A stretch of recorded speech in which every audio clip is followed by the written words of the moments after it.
ওকে, লক্ষ্য করো বোর্ডে আমরা আজকে আর্টিকেলের ব্যবহার শিখব, ঠিক আছে? আর্টিকেল কয়টা বলো তো? তিনটা। কি কি এগুলো? এ এন্ড বি। আর্টিকেলের ব্যবহার জানার আগে আমাদেরকে জানতে হবে ইংরেজি লেটার যে 26টা লেটার আছে, এই 26টার মধ্যে ভাওয়েল কয়টা?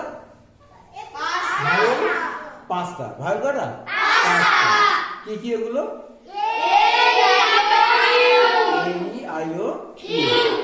এই 5টা ভাওয়েল।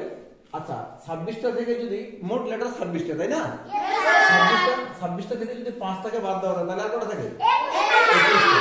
এই 21টাকে বলা হচ্ছে কনসোনেন্ট। কি বলে 21টাকে? কনসোনেন্ট। আমরা নরমালি সাধারণত ভাওয়েল আছে এরকম ওয়ার্ডগুলোর আগে আমরা এ ব্যবহার করব আর এন ব্যবহার করব, আর কনসোনেন্ট আছে এরকম ওয়ার্ডগুলোর আগে আমরা এ ব্যবহার করব, ঠিক আছে? যে ওয়ার্ডের ফার্স্ট লেটারটা ভাওয়েল ওই ওয়ার্ডটার আগে আমরা ব্যবহার করব এন। কি ব্যবহার করব? এন। আর যার ফার্স্ট লেটারটা কনসোনেন্ট তার আগে আমরা ব্যবহার করব এ। ওকে? এটা জিনিস একটু চিন্তা করে তোমরা এগুলো বলো, খুব easy, very easy. Number 1, it is dash Apple. এখানে কি দিব বলো তো? কি দিব? এন দিব, কারণ এ আছে, তাই না? এই যে ভাওয়েল এ আছে, তাহলে আমরা দিব এন।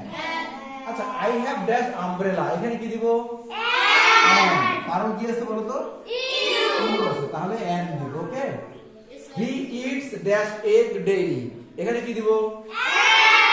এন দিব, কারণ ই আছে। ই থাকলে কি দিব? এন দিব। আচ্ছা, ইট ইজ ড্যাশ আইসক্রিম। কি দিব? এন দিব, বিকজ কি আছে? আই আছে, আই এন দিব। আইসক্রিম, আইটা ভাবে। আচ্ছা, দিস ইজ ড্যাশ অরেঞ্জ। এখানে কি ব্যবহার করব? এন, কারণটা কি বলতো? এন। তাহলে এই 5টা সবার আগে এন ব্যবহার করলাম। এবার এই 5টা দেখি। This is dash red cow. এখানে কি দিব? এ দিব। কেন এ দিব? আর আছে, কারণ আরটা ভাওয়েল নয়। আরটা কি নয়?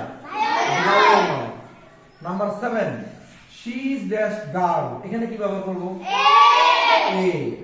A girl. এন গার্ল হয় না কখনো, বিকজ জিটা হচ্ছে কনসোনেন্ট। যেটা কি বলতো? Consonant. Number 8, he is dash farmer. কি ব্যবহার করব? A, because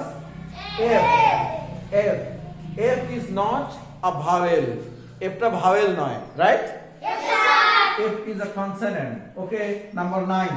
I have dashed new book. Because N টা হচ্ছে consonant, right? Number 10. You are dash good boy. You are a good boy. তুমি একটা ভালো ছেলে, ওকে? আচ্ছা, তুলে নাও এগুলো।